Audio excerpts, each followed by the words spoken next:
Ministria e Drejtësisë pritet i përcjellë autoriteteve franceze dokumentacionin për ekstradimin e Ermal Beqirit. Burime konfirmojnë se SPAK i ka kërkuar Ministrisë së Drejtësisë tu dërgojë autoriteteve franceze kërkesën zyrtare për ekstradimin e biznesmenit. Bashkangjitur kërkesës do t'i përcjellet dhe vendimi i gjykatës së posaçme, e cila ka caktuar ndaj Beqirit masën e sigurisë arrest në burg.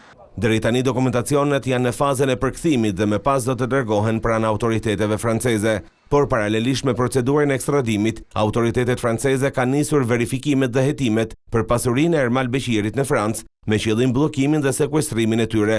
Bëhet fjalë për llogari bankare me një vlerë totale prej më shumë se 2 milion eurosh, 2 apartamente, një kështjell me vlerë 2.6 milion euro, si dhe mjete motorike. Ermal Beqiri u arrestua pak ditë më parë në Francë, pasi u ndalua teksa udhëtonte me një avion privat pra një centrali bërthamor. SPAK e ka shpallur në kërkim ndërkombëtar biznesmenin në lidhje me hetimet për abuzimet me tenderat e Akshit, ndërsa ndaj tij janë ngritur akuza për konkurrencë të palishme përmes dhunës, heqjen e palishme të lirisë, shkeljen e barazisë në tendera të kryer në bashkëpunim, grupi strukturuar kriminale të tjerë.